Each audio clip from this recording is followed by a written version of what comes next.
இந்த கால வேளையிலே இந்த ஆராதனை கர்த்தர் வந்து வைக்கக்கூடிய நாங்கள் ஜெபிக்கிறோம்.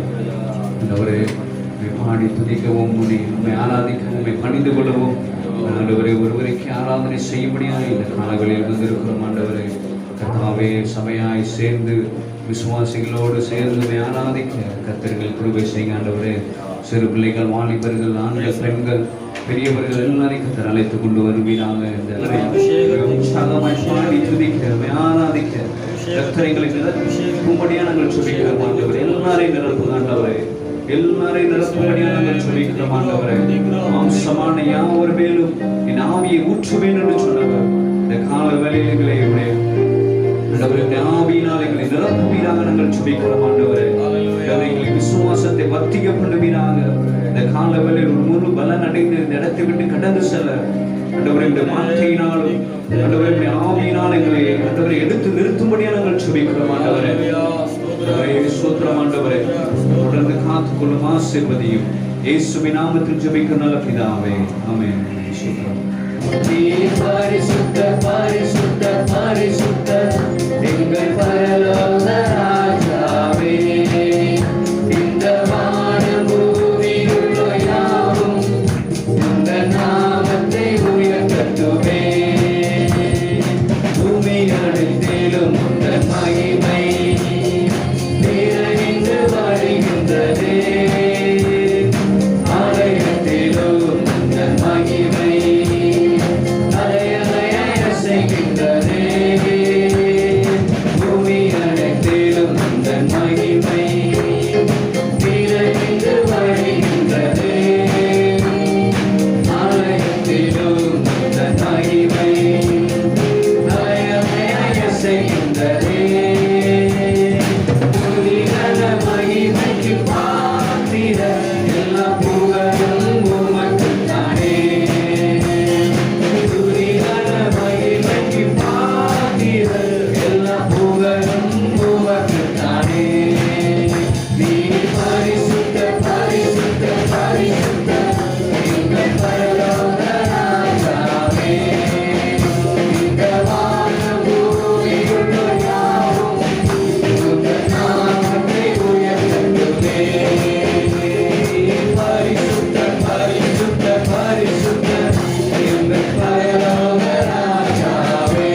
அல்லேலூயா.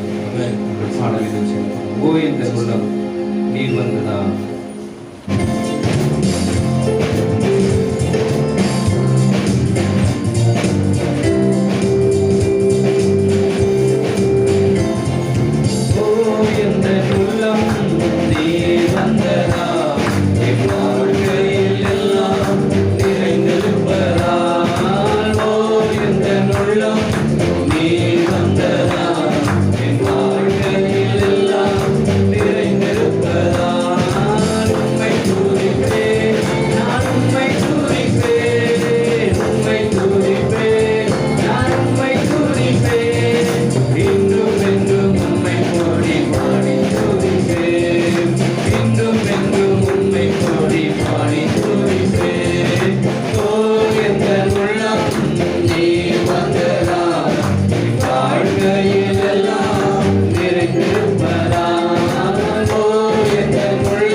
உன்னை இனி பேசும் எதை அறிந்திருக்கிறவரை துதிப்பேன் ஆண்டவரே. ஆண்டவரே சோதரம் உடைய கரங்களில் சுமந்து வருகிறதற்காக நன்றி. நீர் எங்கள் மேல் வைத்த உடைய அன்பிற்காக நன்றி. இந்த கால வேளையில் எல்லா சத்தமாக தேவ சமூகத்திலே அவரை நாம் துதிப்போமாக. ஆண்டவரே நன்றியோடு துதிக்கிறோம் ஆண்டவரே. நன்றி தகப்பனே, அப்பாவோடு சோதரம் ஆண்டவரே. நன்றியோடு துதிக்கிறோம் ஆண்டவரே. காலங்களை நீங்கள் ஆவியினால் நிரப்புவீனாக. ஆவியால் நிரப்புவதற்காக உமக்கு நன்றி ஆண்டவரே. ஆண்டவரே துதிப்பேன் ஆண்டவரே. துதிப்பேன், இன்னும் துதிப்பேன் ஆண்டவரே. இன்னும் என்றும் துதிப்பேன் ஆண்டவரே. நன்றியோடு துதிப்பேன் ஆண்டவரே. என் நாமத்தை பிரஸ்தாபப்படுத்தி இந்த ஸ்தானத்தில் நான் துதிப்பேன் ஆண்டவரே. ஆசீர்வதிப்பேன் என்று வாக்கு பண்ணினவர் இன்னும் நான் துதிப்பேன் ஆண்டவரே. இன்னும் நான் சோதரிப்பேன் இந்த கால வேளையிலே. ஆண்டவரே சோதரம் சோதரம் சோதரம் ஆண்டவரே. கர்த்தர் செய்த எல்லா நன்மைகளுக்காக உமக்கு நாங்கள் நன்றி செலுத்துகிறோம் ஆண்டவரே. நன்றியோடு துதிக்கிறோம், நன்றியோடு துதிக்கிறோம் ஆண்டவரே. இயேசுவே துதிக்கிறோம் ஆண்டவரே. வாக்குத்தத்தம் தந்தவரே துதிக்கிறோம் ஆண்டவரே. எங்களை மறவாத நேசரே துதிக்கிறோம். இந்த கால வேளையிலே சோதரிக்கிறோம் ஆண்டவரே. ஆண்டவரே சோதரம் கர்த்தர் எங்கள் பட்சத்தில் இருந்தால் நமக்கு விரோதமாய் நிற்பவன் யார் என்று சொல்லப்பட்ட வார்த்தையின்படி எங்கள் பட்சத்தில் இருப்பதற்காக உமக்கு நன்றி ஆண்டவரே. ஆண்டவரே சோதரம் ஆண்டவரே. ஆண்டவரே பிரமாதமாய் இருக்கிற உங்கள் பிள்ளைகளுக்கு நல்ல ஈவை தரும்போது பரலோகத்தில் இருக்கிற பிதா ஆண்டவரே சோதரம் ஆண்டவரே அதிகமானவைகளை நமக்கு தருவது நிச்சயமாய் இருக்கிறது ஆண்டவரே. பரிசுத்தாவியை தருவது நமக்கு நிச்சயமாக இருக்கிறது. இந்த காலவெளியில் அவரை உயர்த்துவோமாக, அவரை துதிப்போமாக. இந்த காலவெளியிலே நன்றியோடு துதிக்கிறோம் ஆண்டவரே. ஆண்டவரை யார் மறந்தாலும் ஆண்டவரை நீர் எங்களை மறப்பதில்லை ஆண்டவரை. சோதரிக்கிறோம் ஆண்டவரே. நன்றியோடு துதிக்கிறோம் ஆண்டவரே. ஆண்டவரை சோதரம் சோதரம் சோதரம் ஆண்டவரே. இந்த காலவெளியிலே அல்லேலூயா சோதரிக்கிறோம் ஆண்டவரை. பரிசுத்த உள்ளத்தோடு துதிக்கிறோம் ஆண்டவரே. துதி கனம் மகிமை எல்லாவற்றையும் நமக்கு செலுத்துகிறோம் ஆண்டவரே. ஆண்டவரை நன்றியோடு துதிக்கிறோம் ஆண்டவரே. அல்லேலூயா. ஒரு நாளும் எங்களை மறவாத தெய்வமே ஆண்டவரே. ஒரு நாளும் எங்களை மறவாத தெய்வம் நீர் ஆண்டவரே. நன்றியோடு துதிக்கிறோம் ஆண்டவரே. காலம் ஆண்டவரே. ஆண்டவரே சோதரம் சோதரம் சிறகுகளால் எங்களை காக்கினவரே. வல்ல கரத்தால் எங்களை தாங்கினவரே. நமக்கு சோதரம் ஆண்டவரே. ஆண்டவரே சோதரம் ஆண்டவரே. சோதரம் ஆண்டவரே. ஆண்டவரே அப்பாய் நாமத்தை ஆண்டவரே சோதரம் அன்பிருக்கிறபடினால் உம்மை வீழ்ந்த அடைக்கலத்தில் வைப்பேன் என்று சொன்னவர். ஆண்டவரே உமக்கு நன்றி நன்றி நன்றி செலுத்துகிறோம் ஆண்டவரே. அல்லேலூயா சோதரம் ஆண்டவரே. ஆண்டவரே உமக்கு நன்றி. அல்லேலூயா. ஒரு நாளும் என்னை மறவா தெய்வம் நீரே. நன்றியோடு உம்மை துதிக்கிறேன். ஒரு நாளும் என்னை மறவா தெய்வம் நீரே. நன்றியோடு உம்மை துதிக்கிறேன். நன்றி இயேசுவே, என்னாலும் இயேசுவே. நன்றி இயேசுவே, என்னாலும் இயேசுவே. எல்லாம் சேர்ந்து பாடுவோமா? ஒரு நாளும் என்னை மறவா தெய்வம் நீரே. நன்றியோடு உம்மை துதிக்கிறேன். ஒரு நாளும் என்னை மறவா தெய்வம். கைகளை தட்டி ஓடு உம்மை துதிக்கிறேன். வருடங்கள் காலங்களா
கிருபை மேலானது. ஹalleluya ஹalleluya ஹalleluya. நமக்குன்னு ஒருத்தர் இருக்கிறார் தர்ம சகோதரா, நமக்குன்னு ஒருத்தர் இருக்கார் சகோதரி. இந்த உலகத்துல நமக்காக பேசுறதுக்கு, நமக்காக நிற்கிறதுக்கு, நமக்கு உதவி செய்யறதுக்கு ஒருவர் இருக்கிறார். அந்த நம்பிக்கை தான் நம்மளை பலப்படுத்துறது. ஹalleluya ஹalleluya ஹalleluya. இயற்கைக்கு அப்பாற்பட்ட வல்லமை உடைய ஒருத்தர் இருக்கிறார் நம்ம கூட. ஓ ஹalleluya. ஸ்தோத்திரம் ஆண்டவரே, ஸ்தோத்திரம் ஆண்டவரே, ஸ்தோத்திரம் ஆண்டவரே. கர்த்தர் நாட்களை செய்த நன்மைகளுக்காக நன்றியோடு துதிக்கிறோம் ஆண்டவரே. ஹalleluya. எனக்காக, என் குடும்பத்துக்காக, என் பிள்ளைகளுக்காக, என் எதிர்காலத்திற்காக எனக்கு என்று ஒருத்தர் இருக்கிறாரே. அவர் உயிர்த்தெழுந்தவராய் இருக்கிறாரே, மரணத்தை ஜெயித்தவராய் இருக்கிறாரே. கர்த்தருடைய சமூகத்தில் வடிக்கிற ஒவ்வொரு சொட்டு கண்ணீருக்கு பலன் தருகிறவராய் இருக்கிறாரே. கர்த்தரின் கண்ணீருக்கு பலன் தருகிறவர். யெகோவா ஈரே, எல்லாம் நீரே, என் தேவையெல்லாம் சந்திப்பே. என் எதிர்பார்ப்புக்கு மேலாக செய்பவரே, என் ஜெபங்கள் அனைத்து பதில் தருவீரே. என் எதிர்பார்ப்புக்கு மேலாக செய்பவரே, என் ஜெபங்கள் அனைத்திற்கும் பதில் தருவீரே. யெகோவா ஈரே, எனக்கெல்லாம் நீரே, என் தேவையெல்லாம் சந்திப்பே. யெகோவா ஈரே, எனக்கெல்லாம் நீரே, என் தேவையெல்லாம் சந்திப்பே.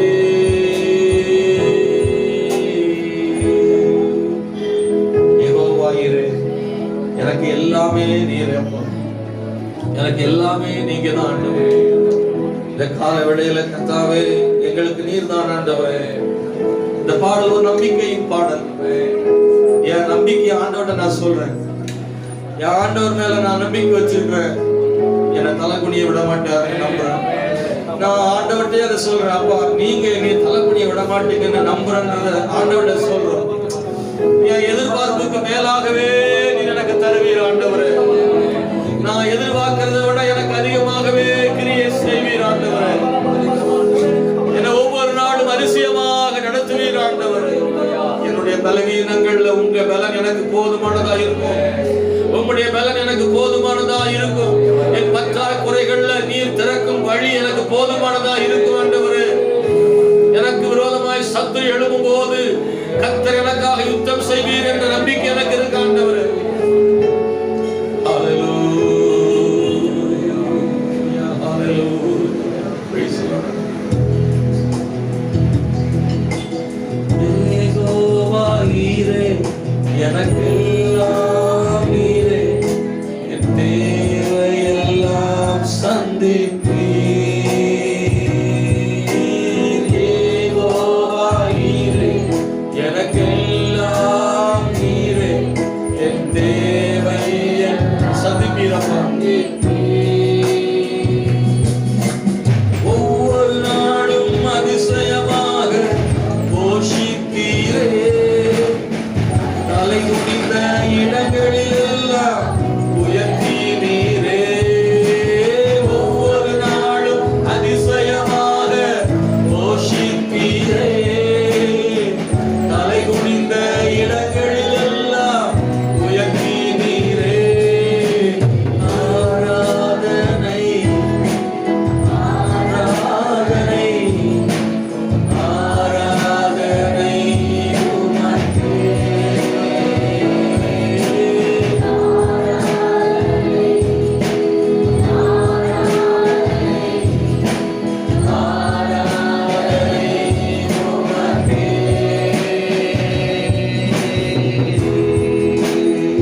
தேவன் ஒரு புதிய பாதையை எனக்காக தருவீர் நம்புகிறேன் ஆண்டவரே.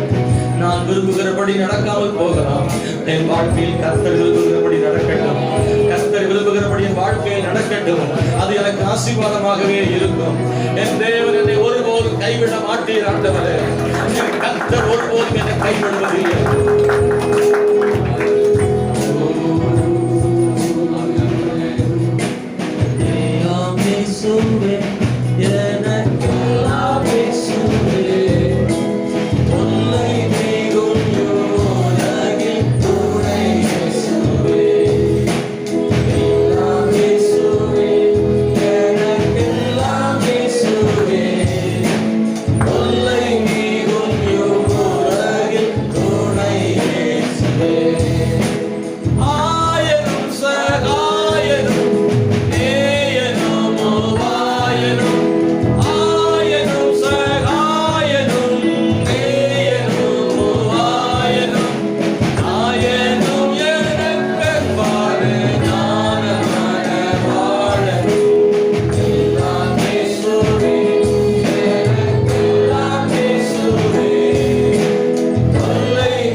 நன்றி.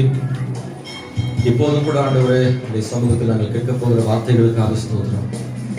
கர்த்தருடைய சத்தியத்தை நாங்கள் கேட்கவும் அது எங்களுக்கு ஆறுதலாக இருக்கவும் கர்த்தர் விரும்புகிற பாத்திரமாக உருவாக்கவும் கிருபை செய்யும்.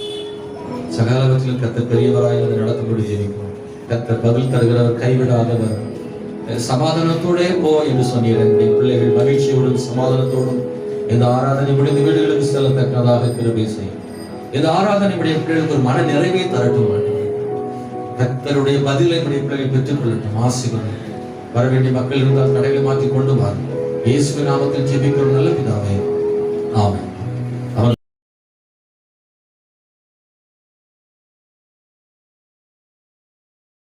உபாகமம் புஸ்தகம் 30ஆம் அதிகாரம் 19வது வசனத்தையும் 20ஆம் வசனத்தையும் வாசிக்க நான் கேட்டுக்கொள்கிறேன்.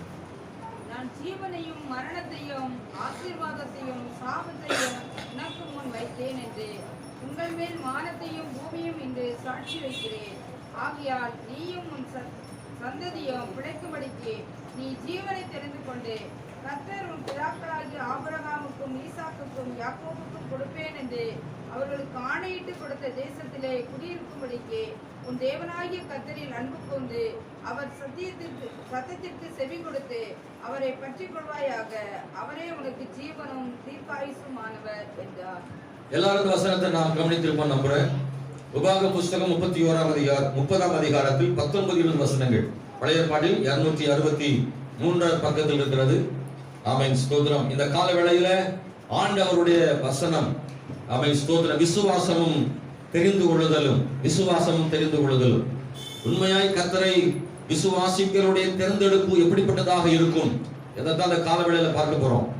ஆண்டவர் உண்மையாய் விசுவாசிக்கிற ஒரு கர்த்தருடைய பிள்ளைகளுடைய தேர்ந்தெடுப்பு எப்படிப்பட்டதாக இருக்கும். ஒன்றை தேர்ந்தெடுப்பதில் கர்த்தருடைய பிள்ளைகளுக்கும் மற்றவர்களுக்கும் இடையில் ஒரு வித்தியாசம் இருக்கத்தான் செய்கிறது.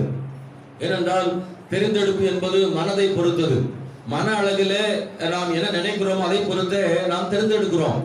ஆகவே கர்த்தருடைய பிள்ளைகளுடைய மனநிலையும் உலகத்தாருடைய மனநிலையும் நிச்சயமாக ஒரே மாதிரி இருப்பதில்லை. ஆண்டவர் நம்மிடத்தில் எப்படி எதிர்பார்க்கிறார் என்பதை இந்த கால வேளையிலே நாம் புரிந்து கொள்ள கர்த்தர் நமக்கு கிருபை தருவாராக. விசுவாசிக்கிறவர்களுடைய தெரிந்து கொள்ளுதல் எப்படிப்பட்டதாக இருக்கும். இதை கேட்கிற அன்பான சகோதரனே, சகோதரியே, ஆண்டவர் நம்மை தேர்ந்தெடுக்கிற ஒரு விஷயம் இருக்கிறது, நாம் தேர்ந்தெடுக்கிற விஷயம் இருக்கிறது. தேவன் நம்மை தேர்ந்தெடுக்கிறார். ஸ்தோத்திரம். தேவன் மனுஷன் மேலே இருக்கிறதான அன்பினாலே கர்த்தர் நம்ம என்ன செய்கிறார், முன்கூறியிருக்கிறார். அழைக்கிறார், தெரிந்தெடுக்கிறார், அன்பின் கைகளால் நம்மை கட்டி இழுக்கிறார். ஆண்டவர் பார்க்க முன்குறிச்சிருக்கிறாரு, நம்மளை அழைக்கிறாரு, அப்புறம் தெரிந்தெடுக்கிறாரு. ஆண்டவரோடு நாம் இருக்கும்படி நம்மை தெரிந்தெடுத்து கடைசி வரைக்கும் நாம் அவர் கூடவே இருக்கிறதுக்காக அவருடைய பிரயாசம் அதிகம். காரணம் அவருடைய அன்பு. நாம் அவர் கூட இருந்தால இல்லாம போனா என்ன அப்படின்னு நினைக்கல. நாம் ஆண்டவரோடு கூட எப்போதும் இருக்க வேண்டும் என்று அவர் நம்மேல் அன்புள்ளவராக இருக்கிறார். நம்மை அழைத்தது அவருடைய அன்புதானே, நமக்காக அவர் ஜீவனை தந்தது அவருடைய அன்புதானே, நாம் உதறின போதும் அவர் நம்மை வரவழைத்துக் கொண்டது அன்புதானே. வசனம் சொல்லுகிறது அவருடைய அன்பின் கைகளால் நம்ம என்ன செய்கிறாரா, கட்டி இழுக்கிறாரா. வேண்டாம் வேண்டாம் ஓடினாலும் அவர் நம்மளுக்கு அவர் பக்கமா இழுக்கிறது காரணம் என்ன, அவர் நம்ம வைத்த அன்பு. நம்மால் அவருக்கு ஆதாயம் கிடைக்கும்படியாக நம்மை அழைக்கிறாரா, இல்லை அவரால் நமக்கு ஆதாயம் கிடைக்கும்படி அழைக்கிறாரா? இதான் கேள்வி நிற்கிறது கால வேளையில. ஆமென். நம்மால் அவருக்கு ஆதாயமா, அவரால் நமக்கு ஆதாயமா? அவரால் தான் நமக்கு ஆதாயம். ஆனா ஆண்டவர் நம்மள என்ன செய்யறாரு, வம்படியா இருக்கிறார். வா என்னோடு, என் அருகிலே வா, நான் உனக்கு கிருபை செய்ய விரும்புறேன்னு ஆண்டவர் அழைக்கிறார். தேவன் நம்மை ஆசீர்வதிக்கும்படி, நமக்கு ஆதாயம் உண்டாகும்படி அவர் நம்மை அழைத்தார், முன்குறித்தார், தெரிந்து கொண்டார், அன்பின் கையால் கட்டி இழுக்கிறார், நம்மை பலவந்தம் பண்ணுகிறார். ஆமென், ஸ்தோத்திரம். நாமே அவரை விட்டு ஓடினாலும் அவரை நம்மை இருக பற்றி பிடிக்கிறார். நம்மை ஓடும் போது நம்மை தொடர்ந்து வருகிறார், நம்மை அழைக்கிறார், கூப்பிடுகிறார். எப்படியாயில் நம்மை அவர் பக்கம் சேர்த்துக் கொள்ளும்படி ஆண்டவர் நம் பின்னே அவர் வருகிறார். ஸ்தோத்திரம், அல்லேலூயா. அவர் நம் பின்னே வருகிறார், அவர் நம்மை பார்க்கிறார், அவருடைய கண்கள் பார்க்கிறது. ஆமென், ஸ்தோத்திரம். அவர் தேவனுடைய பிள்ளைகளை அவர் மரித்து உயிர்த்து எழுந்த போது எம்மாவூருக்கு போகிற 2 சீஷர்கள் பின்னாடியே அவர் என்ன செய்யறாரு, அவரோடு பேசிக்கொண்டே போகிறாரு. ஆமென், ஸ்தோத்திரம். கிறிஸ்துவின் உயிர்த்தெழுதலை மறந்த போதிலும் கூட தம்முடைய சீஷர்கள் பின்னாடி அவர் போக காரணம் என்ன? தனக்கு ஏதாகிலும் ஆதாயம் கிடைக்கும் என்பதற்காக இயேசு அவர் பின்னாடி போனாரா? இல்லை, அவர்களுக்கு ஆதாயம் உண்டாகும்படி இயேசு பின்னாடி போனார். இன்னைக்கு உலகம் என்ன நினைக்கிறது, அவருக்கு ஏதோ ஆதாயம் கிடைப்பது போல நாம் பெருமைப்பட்டுக் கொள்கிறோம் சில நேரங்கள். இல்லை, நமக்கு ஆதாயம் உண்டாகும்படி, நமக்கு நன்மை உண்டாகும்படி, நாம் ஆசீர்வதிக்கும்படி நம் பின்னே வருகிற ஆண்டவர் அவர் சர்வ வல்லமையுள்ள தேவன். இதற்கெல்லாம் ஒட்டுமொத்த காரணம் என்னன்னா, நம்ம மேல ஆண்டவர் அன்பு வச்சிருக்கிறதுனால மட்டும்தான். Praise the Lord. ஆண்டவர் மேல இருக்கிற அந்த அளவற்ற அன்பை ஒரு நாள் அவர் எடுக்க முடியல. அவரால் அந்த அன்பை அவர் விட்டுவிட முடியல. அவருடைய அன்பு ஆழமான அன்பு. அவர் இன்னும் நம்மை அதிகமாக நேசிக்கிறார். அல்லேலூயா, ஸ்தோத்திரம். கடந்த நாளில ஆமென் வாட்ஸ்அப்ல நான் போட்டிருந்தேன். ஆமென், அவருடைய அன்பு ஆழமானது. ஏன்னா அவருடைய சிலுவையில அவர் அடைந்த காயங்கள் ரொம்ப ஆழமானது. ஆண்டவருடைய அன்பு எவ்வளவு ஆழமானது என்று பார்க்க வேண்டுமானால் சிலுவையில இயேசு அடைந்த காயங்கள் அந்த அன்பை வெளிப்படுத்துகிறது. அவருடைய அன்பு மிக ஆழமானது என்பதை அவர் ஆழமான காயங்கள் நமக்கு வெளிப்படுத்துகிறது. அதிகமாக நம்மை நேசிக்கிறார். அது மாத்திரமல்ல, தேவனுடைய பிள்ளைகளே, அநேக நேரங்கள்ல நாம் விலகி போனாலும், தடுமாறி போனாலும், மறுபடியும் கர்த்தர் நம்மளை இழுத்துக் கொள்ளும்படி எவ்வளவு முயற்சி பண்ணுகிறார். இஸ்ரவேல் ஜனங்கள் பல முறை ஆண்டவர் அவர்களை நேசித்து இழுத்து கொண்டு வந்தாலும் அவ்வப்போது ஆண்டவரை விட்டு விலகி போன பல சந்தர்ப்பங்கள் நிறைய இருக்கு. ஆனா எல்லா நேரங்களிலும் இன்னும் தொடர்ந்து ஆண்டவர் இஸ்ரவேல் மக்களை தேடிக்கொண்டே இருந்தாரே. ஒரு கர்த்தருடைய பிள்ளை அல்லது ஒரு மனிதன் ஆண்டவரோடு கூட இருப்பதற்காக, தன்னை விசுவாசிப்பதற்காக, இறுதி வரைக்கும் தன்னோடு இருந்து அநேக நன்மைகளை அடைந்து கொள்வதற்காக, தன்னை விட்டு விலகி விடாமல் இருக்கும்படியாக எத்தனையோ முயற்சிகளை ஆண்டவர் நமக்காக செய்ய விரும்புகிறார்.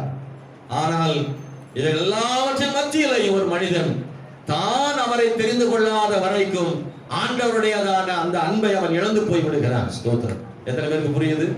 நம்மளை அவர் கூட வச்சுக்கிறதுக்காக அவர் எவ்வளவு முயற்சி பண்றாரு. ஆனா அவர் எவ்வளவுதான் பண்ணாலும் நாம் அந்த நன்மையை பெற்றுக்கொள்ளவும் அவரோடு கூட இருக்கவும் நாம முடிவு பண்ணலன்னா எல்லாம் வேஸ்டா போயிடும். அது நம்முடைய கையில தான் இருக்கு. ஆண்டவர் அந்த கிருபைய, அந்த சுலாக்கியத்தை மனுஷன் கையில கர்த்தர் கொடுத்திருக்கிறார். நான் உனக்காக எல்லாம் பண்றேன், நான் உன்னை நேசிக்கிறேன், நீ என் கூட வரணும்னு நான் உதவி செய்யறேன், கிருபையை கூட உனக்கு தரேன்.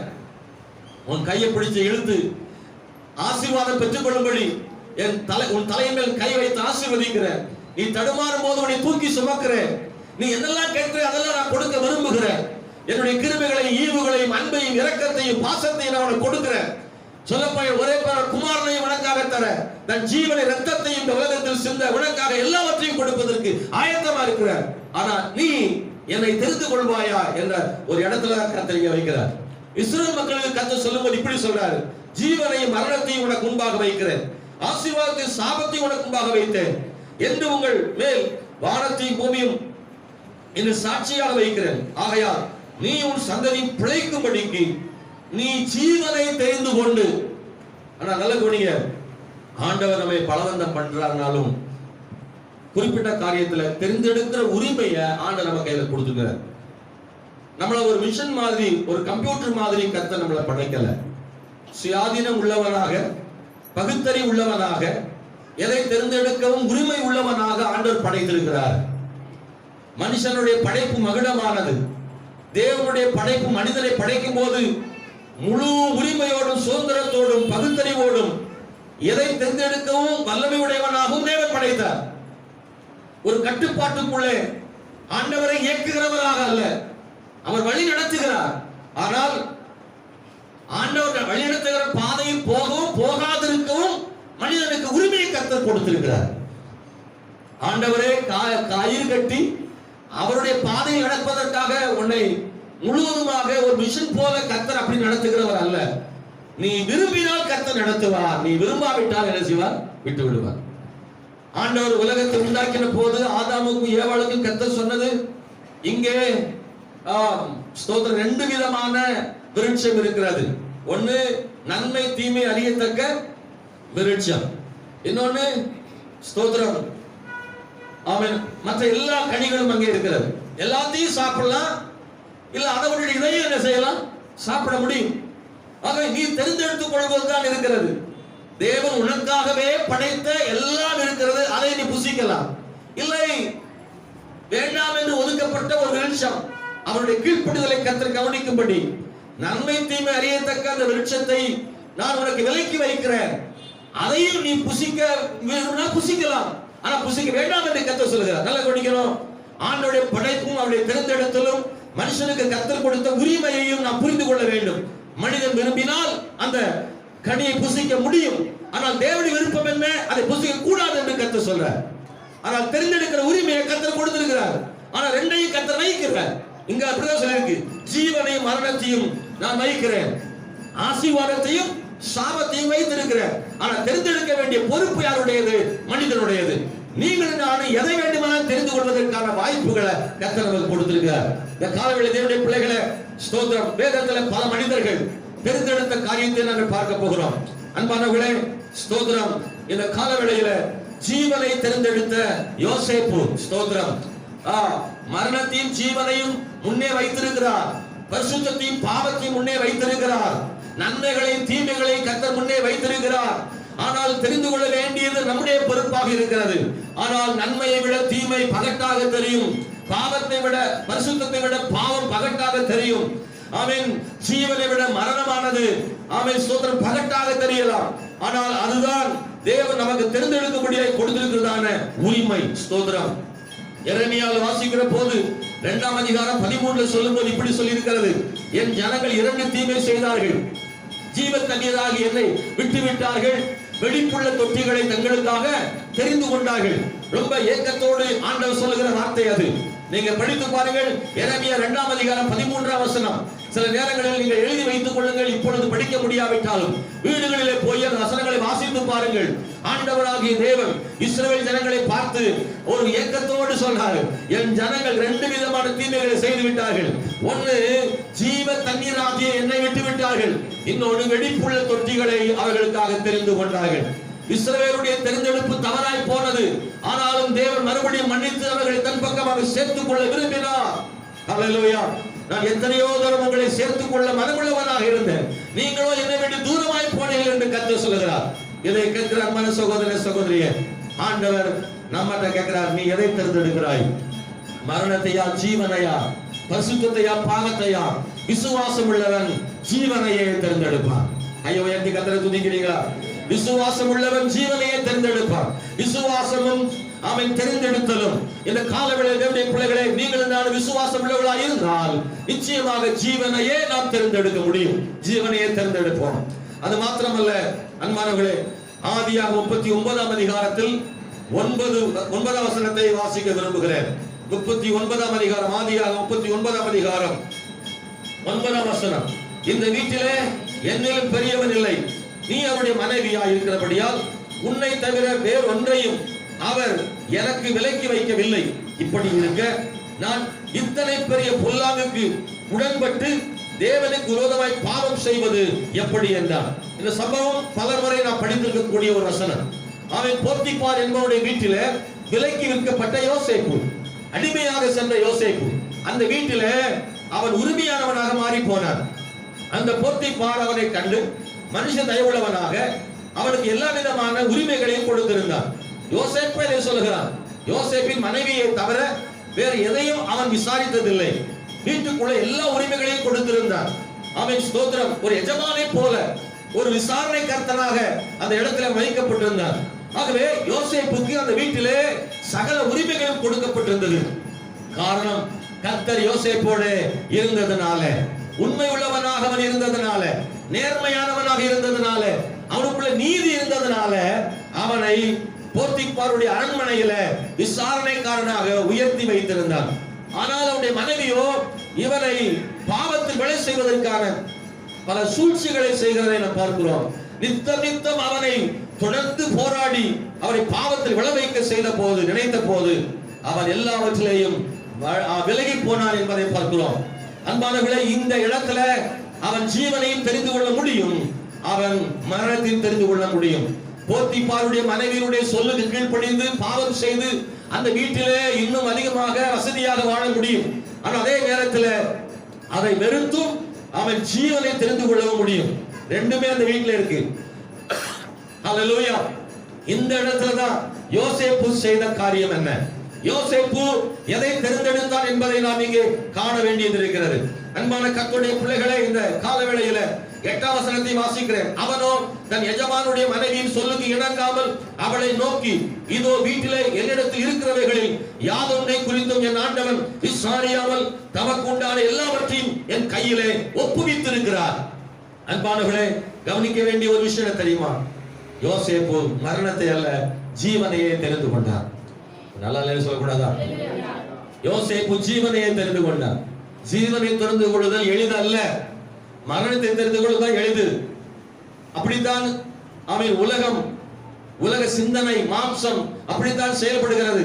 ஆனால் அதெல்லாம் தாண்டி ஜீவனை தெரிந்து கொள்வது கடினம். ஆனால் அதைத்தான் தெரிந்து கொள்ள வேண்டும் என்று ஆண்டவர் நம்மிடத்தில் எதிர்பார்க்கிறார். எனக்கு அருமையான தேடிப்பில, ஜீவனை தெரிந்து கொள்ளுதல் ஆரம்பத்தில் கஷ்டம், ஆனால் இறுதியில அது பெரிய ஆசீர்வாதம். மரணம் தெரிந்து கொள்ளுதல் இன்பமானது, முடிவில் அது மரணத்தை கொண்டு வருகிறது. யோசேப்பின் வாழ்க்கையில ஜீவனை தெரிந்து கொள்ள என்ன காரணம் தெரியுமா? ஏன் யோசேப்பு ஜீவனை தெரிந்து கொண்டார்? ஆமென், ஸ்தோத்திரம். ஒன்று, எஜமான் தன்மேல் வைத்திருக்கும் நம்பிக்கையை காப்பாற்ற விரும்பினான். ஹல்லேலூயா. அவன் சொல்ற அந்த வார்த்தை 8ஆம் வசனத்துல நம்ம அதை படிக்கிறோம் இல்லையா? ஆமென். தன் எஜமான் மனைவி சொல்லுக்கு இணங்காமல் அவன் சொல்றான், இதோ வீட்டில் என்னிடத்தில் இருக்கிறவைகளில் யாதொன்றை குறித்தும் என் ஆண்டவன் விசாரியாமல் தமக்கு உண்டான எல்லாவற்றையும் தன் கைகளில் என்ன செய்றாரு? எல்லாத்தையும் கையில ஒப்பு கொடுத்திருக்கிறாரு. எதை விசாரிக்க உரிமை கொடுத்திருக்கிறாரு. நினைச்சு பார்க்கிறார், நான் எப்படி வந்தேன் இந்த வீட்டுக்கு? விலைக்கு விற்கப்பட்டவனாக, 20 வெள்ளி காசுக்கு விற்கப்பட்டவனாக இந்த வீட்டுக்கு ஒரு அடிமை போல வந்தேன். அடிமைன்ற நிலைமை ரொம்ப மோசமானது. ஆமென், ஸ்தோத்திரம். அன்பானவர்களே, எல்லாவற்றையும் செய்ய வேண்டும், கொல்லுவதற்கு கூட உரிமை இருக்கிறது. அப்படிப்பட்ட ஒரு பொருளை போல, விலைக்கு விற்கப்படுகிற ஒரு பொருளை போல இருக்கிற யோசேப்பின் வாழ்க்கையில எண்ணி பார்க்கிறார், என்னை அப்படிப்பட்ட ஒருவனை இந்த இன்னொரு தேசத்துல, மகப்பனை விட்டு, சகோதரரை விட்டு, தேசத்தை விட்டு வந்திருக்கிற ஒரு அந்நிய தேசத்துல ஒரு இடத்துல அடிமையாய் வந்த என்ன இந்த வீட்டுல உயர்ந்த ஸ்தானத்துல வைத்திருக்கிற என் எஜமான் எவ்வளவு பெரியவர், நான் அவருக்கு உண்மையா இருக்கணுமே அவன் மனசுல நினைச்சா பாருங்க. அதுதான் அவனை ஜீவனை தேர்ந்தெடுக்க பண்ணிட்டு கையை தட்ட முடியுமா? இந்த காலவேளையில தேவனுடைய பிள்ளைகளை, பாவியாகி இருந்த நம்மை ஆண்டவர் தேர்ந்தெடுத்து இவ்வளவு தூரம் கர்த்தர் முயற்சி செய்திருக்கிறாரு. அந்த எஜமானுக்கு நான் உண்மையா இருந்து நினைச்சோம்னா ஜீவனை தான் தெரிந்து கொள்வோம். விசுவாசம் உள்ளவன் ஜீவனை தான் தெரிந்து கொள்வான். அல்லேலூயா. யோசேப்பின் வாழ்க்கையில் அவன் மரணத்தை தெரிந்து கொள்ளாமல் ஜீவனை தெரிந்து கொள்வதற்கான காரணங்கள் ஒண்ணு, தன் எஜமான் தன்மை வைத்த அந்த நம்பிக்கையை காப்பாற்றணும். நம்பிக்கை, எஜமானுடைய நம்பிக்கை காப்பாற்றியதுன்ற ஒரு எண்ணம் அவனுக்குள்ள ஆழமா இருந்துச்சு. அதை மறக்கல. நாம ஒரு நாள் மறந்துடக்கூடாது. ஒரு விலையேறப்பட்ட ரட்சிப்பை கர்த்தர் நமக்கு கொடுத்து அவர் நம்ம மேல நம்பிக்கை உள்ளவராக இருக்கிறார். என் பிள்ளை எனக்காக வாழ்வான்னு என் மேல நம்பிக்கை வச்சிருக்கிறாரு. நான் அந்த நம்பிக்கையை காப்பாற்றணுமே. பிரைஸ் தி லார்ட், ஹல்லேலூயா. நமக்காக ஒரு வாசஸ்தலத்தை உண்டாக்கி கிறிஸ்து மறுபடி வரும்போது என்னை சந்திக்கிறதுக்கு மத்திய ஆகாயத்துல என் பிள்ளை வருவான்னு அவர் எதிர்பார்த்து காத்திருக்கிறாரு. அந்த நம்பிக்கையை நான் சீர்குலைச்சிட மாட்டேன், அந்த நம்பிக்கைக்கு பாத்திரவானா இருப்பேன்னு ஆமென் அவன் முடிவு செய்தார். 2, எதனால யோசேப்பு ஜீவனை தெரிந்து கொண்டான் தெரியுமா? எஜமான் கொடுத்த ஸ்லாக்கியம். ஹல்லேலூயா. 9 வசனத்துல பாருங்க, ஸ்லாக்கியம். எஜமான் வைத்த நம்பிக்கைன்னு சொன்னேன். 2வது அவர் கொடுத்த ஸ்லாக்கியம். ஒரு அடிமையானவனுக்கு வீட்டுல கிடைச்ச ஸ்லாக்கியம் என்ன தெரியுமா? அந்த வீட்டுல என்னிலும் பெரியவன் இல்லை. போர்த்திபார் வீட்டுல அவன் ஒரு பெரிய விசாரணைக்காரன். போர்த்திபார்ன்றது ஒரு பதவி. பாருங்க, தலையாரிகளினுடைய தலைவன். அவனுக்கு ஒரு பெரிய அதிகார பொறுப்பு இருக்கு. அரண்மனையில ராஜாவுக்கு அடுத்து ஒரு பெரிய அதிகாரியாக இருக்கிறவனுடைய அவனுடைய அரண்மனை பைபிள் இருக்கு. அவனுக்கு அரண்மனை உண்டு. அந்த அரண்மனையில நிறைய வேலைக்காரங்க இருப்பாங்க. அந்த எல்லா வேலைக்காரங்களுக்கும் இவன் தலைவனாக வைக்கப்பட்டார். என்னிலும் பெரியவன் இல்லை. போர்த்திபாருக்கு அடுத்து அவன் தான். அவ்வளவு உயர்ந்த ஸ்தானத்துல அவனை கர்த்தர் வச்சிருக்கிறார். ஆமென். அவருடைய மனைவி, நீ அவருடைய மனைவியா இருக்கிறபடியால் உன்னை தவிர வேறொன்றை அவர் எனக்கு விலைக்கு வைக்கவில்லை. எந்த ரூமுக்கும் போலாம், எங்கேயும் போலாம், எந்த பொருளையும் எடுக்கலாம், எதையும் தொடலாம். அந்த உரிமை அவனுக்கு கொடுக்கப்பட்டிருந்தது. ஆமென், ஸ்தோத்திரம். இப்படிப்பட்டதான ஒரு ஸ்லாக்கியம் அவனுக்கு கிடைச்சிருக்கு. இன்னைக்கும் பரம எஜமான் நமக்கு இருக்கிறார்ல, அவரும் நமக்கு அநேக ஸ்லாக்கியத்தை ஆண்டவர் கொடுத்திருக்கிறார். மேலான ஸ்லாக்கியம் நமக்கு என்ன தெரியுமா கர்த்தர் கொடுத்திருக்கிறாரு? அவர் அப்பான்னு கூப்பிடுற ஸ்லாக்கியம். இல்ல எல்லாரும் அப்பா கூப்பிட முடியுமா? அப்படி செய்ய முடியுமா? இல்ல. நம்ம எல்லாருக்கும் ஒரே ஒரு அப்பா தான் இந்த உலகத்துல இருக்க முடியும். அப்படிதான் இருக்க முடியும். ஒருத்தர் மட்டும் தான் நம்ம அப்பான்னு சொல்ல முடியும். எல்லாரும் சொல்ல முடியாது. சித்தப்பான்னு சொல்லலாம், பெரியப்பான்லாம். ஆனா அப்பான்னா அந்த உலகத்துல நமக்கு ஒரே ஒரு ஆள் தான் இருக்க முடியும்.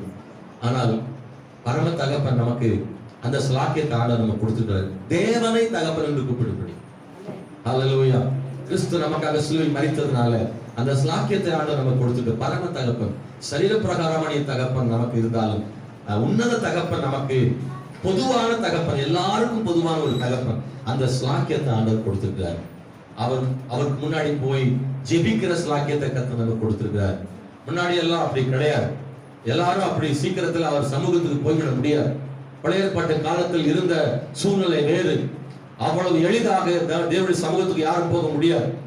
ஆசாரிப்பு கூடாரத்துல அவர் சமூகத்துக்கு போகக்கூடியவர்கள் ஆசாரிகள் தான்.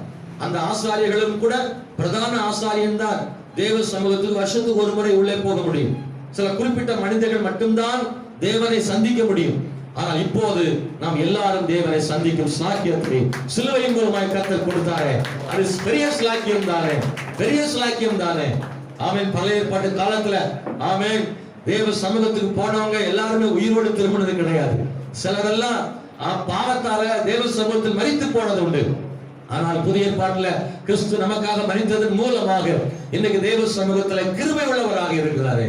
ஆமென், ஸ்தோத்திரம். நியாயப்பிரமாணத்தினுடைய சட்டதிட்டங்கள் எல்லாம் கர்த்தர் மாற்றி கிருபையின் சட்டதிட்டங்களை கர்த்தர் நமக்கு கொடுத்திருக்கிறார் அல்லவா? அது கர்த்தர் நமக்கு கொடுத்த பெரிய ஸ்லாக்கியம். அவருடைய தழும்புகளால் குணமாகிறோம் எழுதப்பட்டிருக்கிறது. அவர் ரத்தத்தால் அவருடைய பாவம் கழுவப்படுகிறது. இதெல்லாம் கர்த்தர் நமக்கு ஸ்லாக்கியமாய் கொடுத்திருக்கிறாரு. உயிருள்ள வார்த்தைகளை நமக்கு ஸ்லாக்கியமாய் கொடுத்திருக்கிறாரு. ஆண்டவர் நமக்கு தந்த ஸ்லாக்கியத்தை ஒண்ணுனா சொல்லப்படும், அதுக்கு நிறைய நேரம் ஆகும். ஆமென். நமக்கு ஆறுதல் தருகிற தேவனுடைய வார்த்தை, நம்மை மாற்றுகிற தேவனுடைய வார்த்தை. இந்த வசனம் நமக்கு எவ்வளவு ஜீவனாக காணப்படுகிறது. ஹல்லேலூயா. இலவசமாக பானம் பண்ணும்படி, பசி தீர்க்கும்படி, திருப்தி ஆக்கும்படி கிறிஸ்து நமக்காக இருக்கிறார். பெரிய ஸ்லாக்கியம். 3வது, யோசேப்பு ஜீவனை தெரிந்து கொள்ள என்ன காரணம் தெரியுமா? ஆமென். பெரிய பொல்லாங்குக்காக அவன் பயந்தான். ஸ்தோத்திரம். அந்த வார்த்தை ரொம்ப முக்கியம். ஜீவனை தெரிந்து கொள்றது காரணம் அப்படின்னா அது பெரிய பொல்லாப்பு என்று அவன் சொன்னான். கேள வாசிக்கிறோம். இப்படி இருக்க நான் இத்தனை பெரிய பொல்லாங்குக்கு உடன்பட்டு என்று சொல்கிறார். அவன் செய்ய போகிற பாவம் அப்படின்றது பெரிய பொல்லாப்பு, பெரிய பொல்லாப்புன்னு சொல்றான். நம்ம பாவத்தை மிக கொடியதாய் கண்டால் நாம் பாவம் செய்ய மாட்டோம். அவன் பாவத்தை குறித்து என்ன நமக்கு எப்படி இருக்கிறது அதெல்லாம் பார்த்துக்கலாம் பின்னாடி. அதெல்லாம் பெரிய விஷயமா, அதெல்லாம் கர்த்தர் மன்னிச்சிருவாரு என்று துணிகரமாக செய்கிறதா, இல்லை அது பெரிய பொல்லாங்கு என்று எண்ணுகிறோமா? யோசேப்பு ஜீவனை தெரிந்து கொள்றதுக்கு, யோசேப்பு ஒரு சாதாரணமான வாலிபன். அவனுக்கு உலகத்தினுடைய ஈர்ப்பு இருக்கத்தானே செய்திருக்க கூடும். அவனுக்குள்ளே மாம்சம் இருக்கு. அவன் கீழே விழுவதற்கான பல வாய்ப்பு, 100% கீழே விழுந்து போறதுக்கு வாய்ப்பு அவனுக்கு இருந்திருக்க கூடும். உள்ளத்துக்குள்ள ஒரு போராட்டம் இருந்திருக்க கூடும். கீழ்ப்படிந்து விடலாமா, போர்த்திபாரின் மனைவியின் வார்த்தைக்கு கீழ்ப்படியலாமா என்ற ஒரு எண்ணம் எல்லாம் அவனுக்கு வந்திருக்க கூடும். காரணம் ஒரு மனிதன், சாதாரண ஒரு மனிதனுக்கு வரக்கூடிய ஒரு எண்ணம் தான், ஒரு சலனம், ஒரு தடுமாற்றம் நிச்சயமாக யோசேப்புக்கு வந்திருக்கும். ஆனால் அந்த சலனத்திலும் தடுமாற்றங்களிலும் நிற்க காரணம் என்ன தெரியுமா? அவன் மனசுல இருந்த ஒரே ஒரு எண்ணம், அதுதான் கர்த்தர் கொடுத்த பெரிய ஸ்லாக்கியம், அவர் நம்மேல் வைத்த நம்பிக்கை. ஹல்லேலூயா! அவன் எஜமானுடைய நம்பிக்கை, எஜமான் கொடுத்த ஸ்லாக்கியம், பாவத்தை குறித்ததான எண்ணம் அவனுக்கு இருந்துச்சுல்ல, அதுதான் ஜீவனை தேர்ந்தெடுக்கும்படி செய்தது. எத்தனை பேர் நம்புறீங்க? ஆமென். அன்பானவர்களே, இத்தனை பெரிய பொல்லாங்கு, இதை செய்துட்டு நான் இந்த வீட்டில் இருக்க முடியுமா? இவ்வளவு பெரிய பொல்லாங்கு என்னால செய்ய முடியுமா என்ற ஒரு எண்ணம் அவனுக்குள்ள வந்துச்சு பாருங்க. அதனால ஜீவனை அவன் தெரிந்து கொண்டான் என்பதை பார்க்கிறோம். பாவம் மிகவும் கொடியது. ரோமர் 6ஆம் அதிகாரத்தில் 23ஆம் வசனம் என்ன சொல்கிறது தெரியுமா? ரோமர் 6:23ல பாவத்தை பற்றி அங்க சொல்லுகிற ஒரு விஷயம், பாவத்தின் சம்பளம் மரணம். ரொம்ப கடினமானது. பாவம் உன் வாசற்படியில் படுத்திருக்கும் சொல்லப்பட்டிருக்கு. பாவத்தின் சம்பளம் மரணம். இந்த உலகத்துல எல்லாத்துக்கும் சம்பளம் கிடைக்கும். பாவம் செஞ்சா அதுக்கும் சம்பளம். என்ன வேலை செஞ்சாலும் சம்பளம் கிடைக்கிறதுனால சும்மா யாரும் வேலை செய்யறதில்லை. எந்த விதமான பாவம் செய்தாலும் அதற்கான ஒரு சம்பளத்தை ஒரு மனிதன் அனுபவித்தே தீர வேண்டியது இருக்கிறது. பாவத்தின் சம்பளம் மரணம் என்று சொல்லப்பட்டிருக்கிறது. பாவம் செய்கிற ஆத்துமா சாகும் என்று சொல்லப்பட்டிருக்கு. எனவே பாவம் ஒரு மனிதனை கொல்லக்கூடிய ஒன்று. அதனாலதான் யோசேப்பு சொல்றார், இத்தனை பெரிய பொல்லாங்குக்கு நான் எப்படி உடன்பட முடியும்? அன்பானவர்களே, தேவனுக்கு விரோதமாய் பாவம் செய்வது எப்படி? அடுத்து 4வது இந்த ஒரு காரணம் தான் ஜீவனை அவனை தேர்ந்தெடுக்க செய்வது. ஆமென், ஸ்தோத்திரம். தேவனுக்கு விரோதமாக. அல்லேலூயா. முதல்ல போர்த்திபார் எஜமானுக்கு விரோதமாக, கடைசியா சொல்றார், நான் செய்யற தவறு மனுஷனுக்கு முன்னாடி மட்டும் தப்பு கிடையாது, அது தேவனுக்கு முன்னாடி தவறா இருக்கு. நான் ஆண்டவருக்கே துரோகம் பண்றேன், எஜமானுக்கு மட்டுமல்ல என் தேவனுக்கு விரோதமாக பாவம் செய்வது எப்படி? போர்த்திபாருடைய அரண்மனைக்குள்ளே கட்டி போடப்படுகிற பாவம் அல்ல, பரலோகம் வரை எட்டக்கூடிய பாவம். அது மூடி மறைக்கக்கூடிய விஷயம் அல்ல. மனுஷனுடைய கண்களுக்கு மறைத்து நான் செய்து விடலாம், ஆனால் என்னை காண்கிற தேவனுடைய கண்களுக்கு மறைவாக நான் செய்துவிட முடியாது. கர்த்தர் என்னை காண்கிறார் என்கிற உணர்வு இருந்துச்சு பாருங்க. அந்த உணர்வு தான் யோசேப்பை ஜீவனை தேர்ந்தெடுக்க பண்ணிட்டு. கையை வைத்து கர்த்தரை துதிக்கிறீங்களா? இந்த எண்ணம் எந்த மனுஷனுக்கு இருக்குதோ அவங்க கட்டாயம் ஜீவனை தான் தேர்ந்தெடுப்பாங்க. அல்லேலூயா. நம்ம வாழ்க்கையில கூட பல போராட்டம் இருக்கு. ஜீவனை தேர்ந்தெடுக்கவா, மரணத்தை தேர்ந்தெடுக்கவா, பரிசுத்தத்தை தேர்ந்தெடுக்கவா, பாவத்தை தேர்ந்தெடுக்கவா? நம்முடைய வாழ்க்கையில பல எல்லா காலகட்டங்களிலையும் ஏதோ ஒண்ணு தேர்ந்தெடுக்க வேண்டிய இக்கட்ல நம்ம மாட்டிடுவோம்.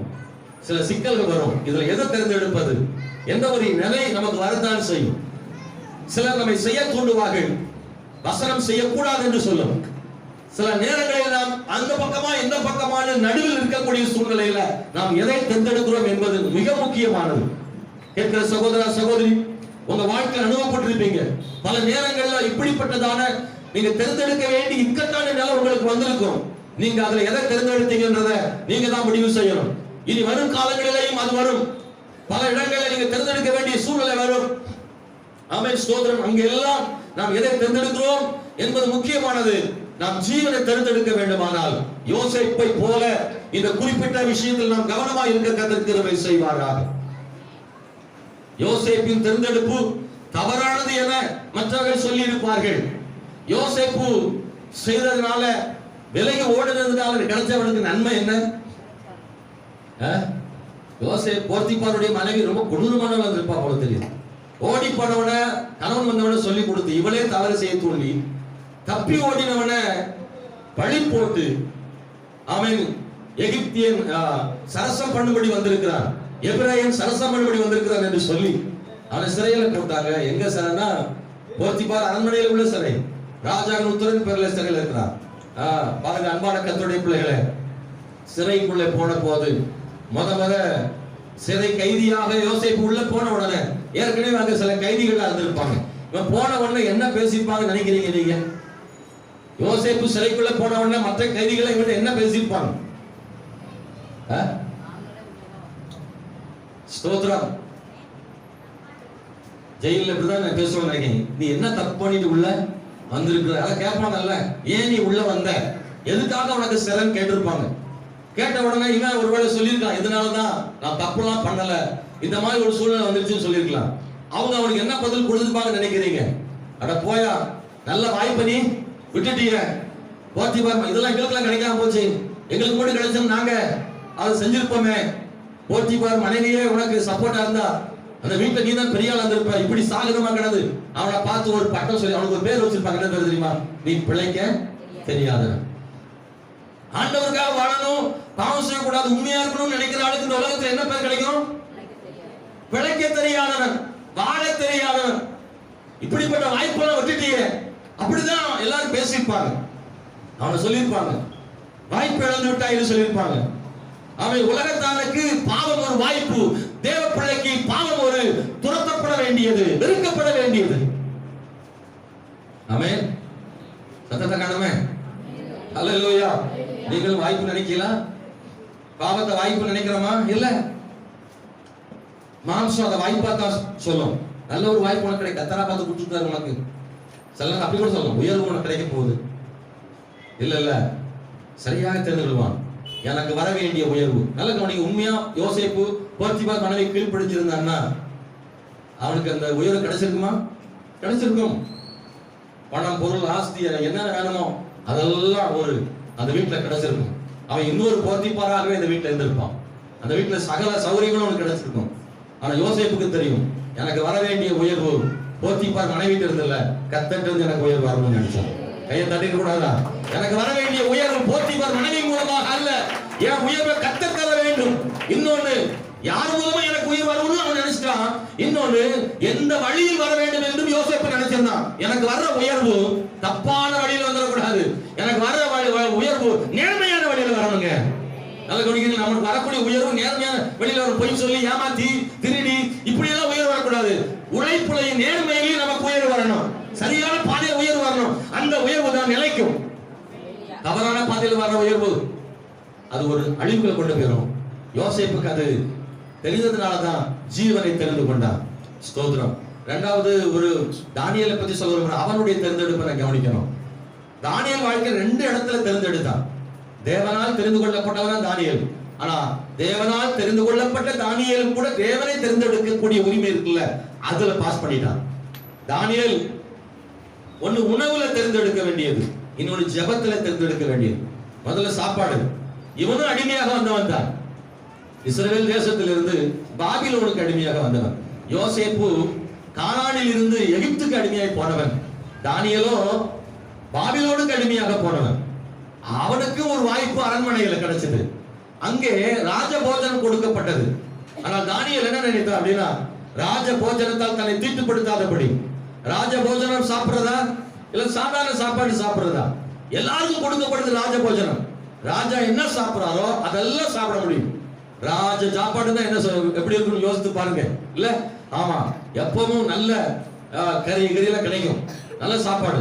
ஸ்தோத்திரம். ஆனா இன்னொன்னு, நல்ல சத்தான டேஸ்டான சாப்பாடு மட்டும் இல்ல, அதோடு சேர்த்து மதுபானம் கொடுக்கப்படும், அதோடு சேர்த்து பன்றி கறிகள் பரிமாறப்படும்.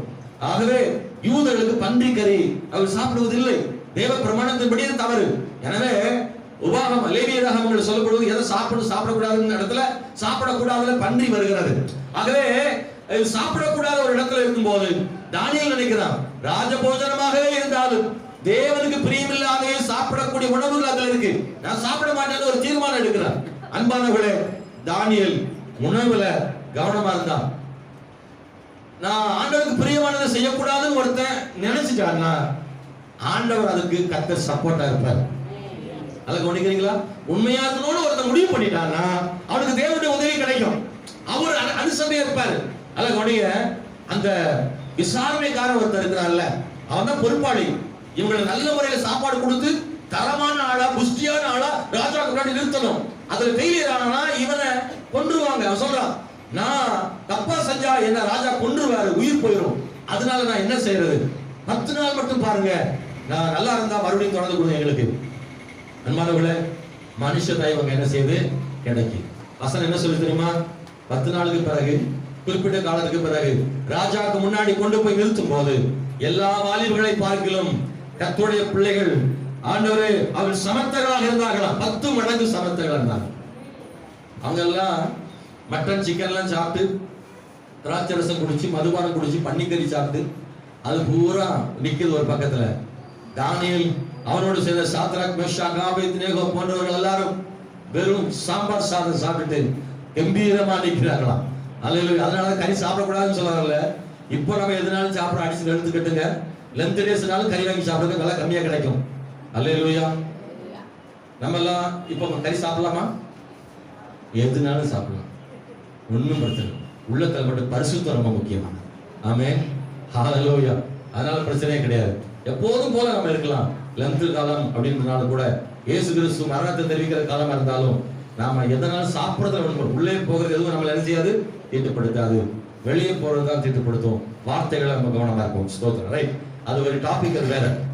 நான் இங்க சொல்ல விரும்புவது, தானியேல் மரக்கறிகளை சாப்பிட்டது நோக்கம் அது வேற. ஆகவே கர்த்தர் எதையும் செய்ய வல்லவர் அப்படின்றதுக்கு தானியேல் ஒரு பெரிய உதாரணமாக இருக்கிறார். அன்பான கர்த்தருடைய இன்னொரு தேர்ந்தெடுக்க வேண்டியது, தானியேலுடைய தேர்ந்தெடுப்பு சரியா இருந்துச்சு. ஸ்தோத்திரம். மற்ற வாலிபர்களை போல தானியேல் தேர்ந்தெடுக்கவில்லை. தேவ பிள்ளைகளின் தேர்ந்தெடுப்பு எப்போதும் மற்றவர்களுடைய தேர்ந்தெடுப்பு போல இருப்பதில்லை. ஜெபம் பண்ண வைப்போம். ஜெபம் பண்றான், அவனுக்கு எதிரிகள் நிறைய பெருகிட்டான், நிறைய எதிர்ப்புகள். காரணம், தேசத்துல அவனை கர்த்தர் உயர்த்தி வச்சிருந்தார். அழகு ஒண்ணுங்க, பிரதானிகள்ல இவன் சிறந்த பிரதானி, ராஜாவுக்கு அடுத்த ஸ்தானம்.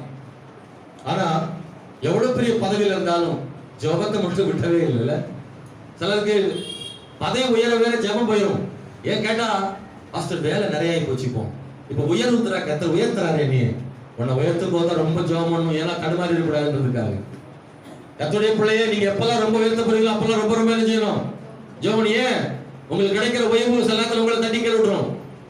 உயர உயர ரெண்டு அடியில் நிற்கும் போது நம்ம சாதாரண கீழே நிற்கும் போது ஃப்ரீயா நிக்கிறோம். ஒரு 5 அடியில் நிற்கும் போது ரொம்ப கவனமா இருப்போம். இதே 10 அடி போன ரொம்ப ரொம்ப கவனமா இருக்கும். அப்படித்தானே? கவனிக்கிறீங்களா? ஆமென். ஒரு பாறை மேல, சின்ன பாறை மேல நிற்கும் போது நம்ம சாதாரண நிற்போம். பெரிய பாறை மேல நிற்கும் போது ரொம்ப கேர்ஃபுல் இருப்போம்ல. நம்ம எப்பவும் உயரமோ அப்பதான் ரொம்ப கவனமா இருக்கணும். ஏன்னா தடுமாற்றங்களுக்கு அதிகமான வாய்ப்பு இருக்கு. நான் உயர உயர தடுமாற்றத்துக்கு வாய்ப்பு நிறைய இருக்கு. கர்த்தர் உங்களை உலகத்துல உங்க பணத்திலையும் உங்களுடைய பொருளாதாரத்திலையும் உங்க பதவியிலையும் சம்பளத்திலையும் வேலையிலையும் கர்த்தர் எவ்வளவு உயர்த்துறாரோ அவ்வளவுக்கு அவ்வளவா நீங்க கவனமா இருக்கணும், ரொம்ப அதிகமா ஜெபம் பண்ணணும். ஏனென்றால் தடுமாற்றங்கள் அதிகமா இருக்க வாய்ப்பு இருக்கு. தானியேல் வாழ்க்கையில உயர்வு எவ்வளவு வந்தாலும் அவன் ஆரம்பத்தில் செய்த ஜெபத்தை எங்க போனால் எந்த அளவுக்கு உயர்ந்தாலும் அவன் நிறுத்தல. தினம் 3 வேளை ஜெபிக்கிறதை நிறுத்தவே இல்லை. எல்லாரும் குற்றம் கண்டுபிடிக்க நினைச்சாங்க. வசனம் தெளிவா சொல்லுது. தானியேல் புத்தகத்துல 1ஆம் அதிகாரத்துல 6ஆம் அதிகாரத்துல 10ஆம் வசனத்தை படிக்க முடியாது. அவங்க சொல்றாங்க, இவன் உண்மையா இருக்கிறதுனால வேத விஷயத்தை தவிர வேற எதுலையும் குற்றம் கண்டுபிடிக்க முடியாதுன்னு சொல்றாங்க. ஒரு சூழ்ச்சி பண்றான். அவன் கூட சேர்ந்து எல்லாரும் சூழ்ச்சி பண்ணி இவனை எப்படியாவது கீழே வீழ தள்ள வேண்டும் என்று சொல்லி சூழ்ச்சி செய்து அவனை சட்டத்தையே அவனுக்காக ஏற்றுறான். ஒரு புதிய சட்டமே ஏற்றப்படும். அல்லேலூயா. நம்ம தேசத்திலேயே ஒரு புது சட்டம் வந்துச்சு முதல்ல, ஞாபகம் இருக்கா? மதமாற்ற தடுப்பு சட்டம். கர்த்தர் அதை மாத்திட்டார். ஸ்தோத்திரம். அல்லேலூயா. கர்த்தர் பெரியவர். ஸ்தோத்திரம். கர்த்தருடைய பிள்ளைகளுக்கு விரோதமாக புதிய சட்டம் வந்தா புதிய சட்டத்தை ஏத்துறவங்களே அவங்க யோசித்து பார்க்கிற அளவுக்கு தேவன் மாற்றங்களை தருவார். தெரியுமா உங்களுக்கு? ஆமென். ஹல்லேலூயா. இதை கேட்கிற சகோதர சகோதரி, உங்களுக்கு விரோதமாக சூழ்ச்சி பண்ணாலும் நீங்க ஆண்டவரை பற்றி கொண்டவங்களா இருந்தா சூழ்ச்சி பண்றவங்களை உணர பண்ணுவார். ஆண்டவர் உணர பண்ணுவார். ஸ்தோத்திரம். வழக்கமா ஜெபம் பண்றான். அந்த வசனம் அப்படிதான் சொல்லுது. சட்டத்தை அறிந்திருந்த போதிலும் அவன் வழக்கமாக பலகைகளை திறந்து அவன் என்ன செய்தானா, ஜெபம் பண்ணினான். அவனை கொண்டு போய் சிகரமில போடுறாங்க. ராஜா இந்த இடத்துல அவனுடைய பங்கு ரொம்ப முக்கியமானது. அந்த ராஜா சொல்றான் 2 இடத்துல. ஒண்ணு, நீ இடைவிடாமல் ஆராதிக்கிற தேவன் உன்னை தப்புவிப்பார். கை வைத்தலே சொல்லுமா? யார் சொன்னது? கர்த்தரை அறியாத ராஜா. அவனுக்கு ஆண்டவரை தெரியாது, ஆனா தானியேலை தெரியும். அதை குடிக்கிறீங்களா? ஆண்டவர் இன்னும் அவன் ஏத்துக்கிடல, ஆனா தானியேலை அவனுக்கு தெரியும். ஏன்னா தானியேல் ரொம்ப உண்மை உள்ளவன், அதனால அவருடைய தேவனும் உண்மை உள்ளவரா இருப்பாருன்னு ஆண்டவரை தானியேலை வச்சு நம்புறான். இன்னைக்கு ஆண்டவரை நம்மளை வச்சுதான் மக்கள் நம்பணும். நம்மளை பார்க்கும் போதே தெரியணும் இவனுடைய தேவன் உண்மையானவர்னு அது நம்முடைய வாழ்க்கையில காண்பிக்கணும். தானியேலை பார்த்து சொல்றான், அவனை தப்பு வைக்கிறதுக்கு எவ்வளவு பிரயாசப்படுறான், ஏன்னா சட்டத்தை மாற்ற முடியாது, சிங்கக்கபில போடப்படுகிறான். எல்லாரும் சந்தோஷம் வீட்டுக்கு போறாங்க, இன்னைக்கு முடிஞ்சிருச்சு, ஒருத்தனை காலி பண்ணிட்டோம்.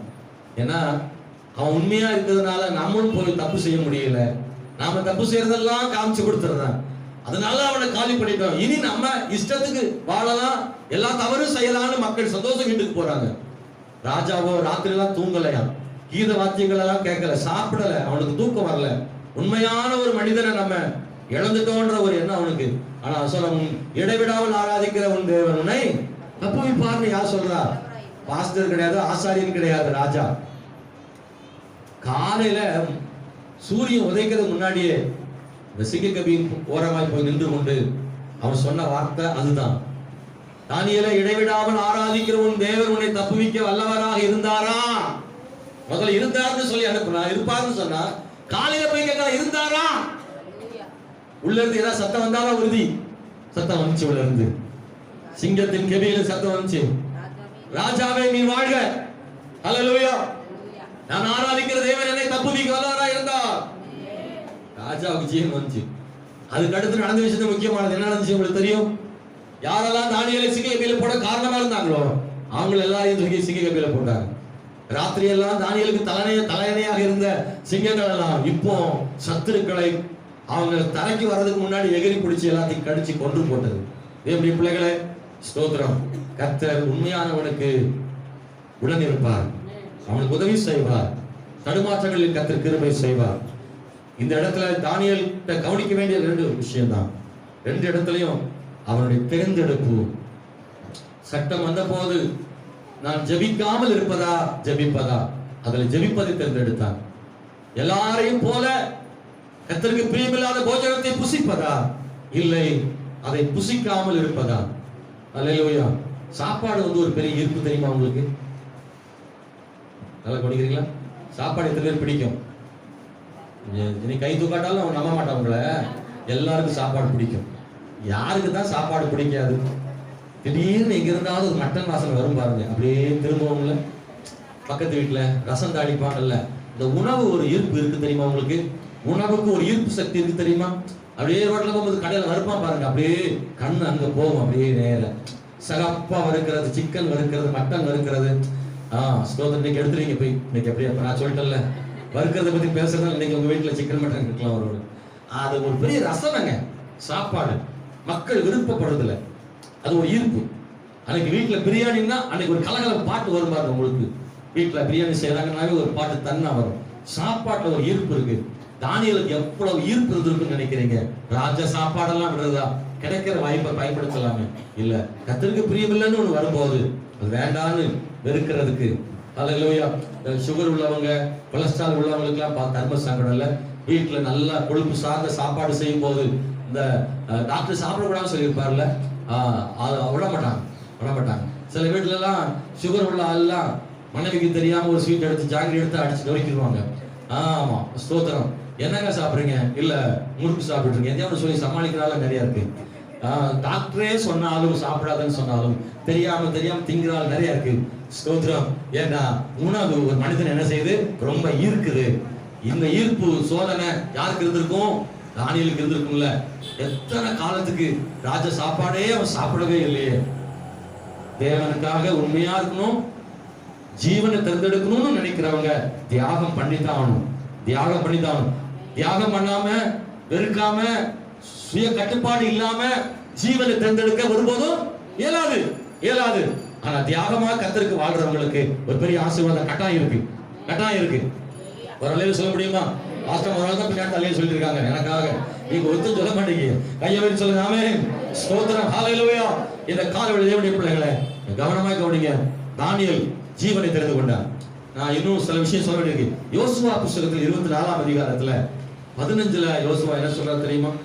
ஆமா, நானும் என் வீட்டாரும் வேண்டாம் கர்த்தரை சேவிப்போம். ஸ்தோத்திரம். அங்கே ஒரு பெரிய யோசேப்பு கடைசி அந்த நாட்கள்ல வரும்போது அங்க ஒன்று நடக்குது. என்ன தெரியுமா?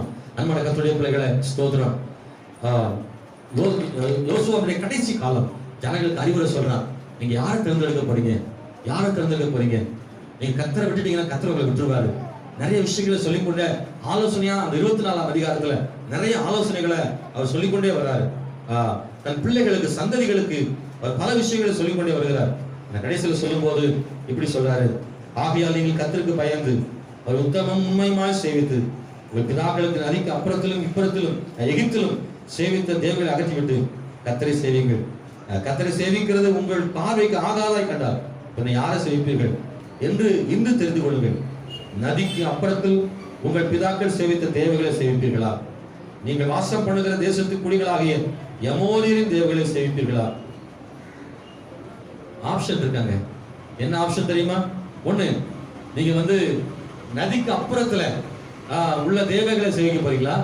அல்லது இப்ப இந்த கானான்ல வந்திருக்கீங்களே, ஏத்தியர், எபூசியர், எமோரியர், கிர்காசியர், இவங்களுடைய தேவர்களை நீங்க சேவிக்க போறீங்களா? இல்ல, உங்களை எகிப்திலிருந்து விடுதலை ஆக்கினாரே ஜீவனுள்ள தேவன், அவரை சேவிக்க போறீங்க. எதை தேர்ந்தெடுக்க போறீங்க சொல்லுங்க? எதை தேர்ந்தெடுக்க போறீங்க?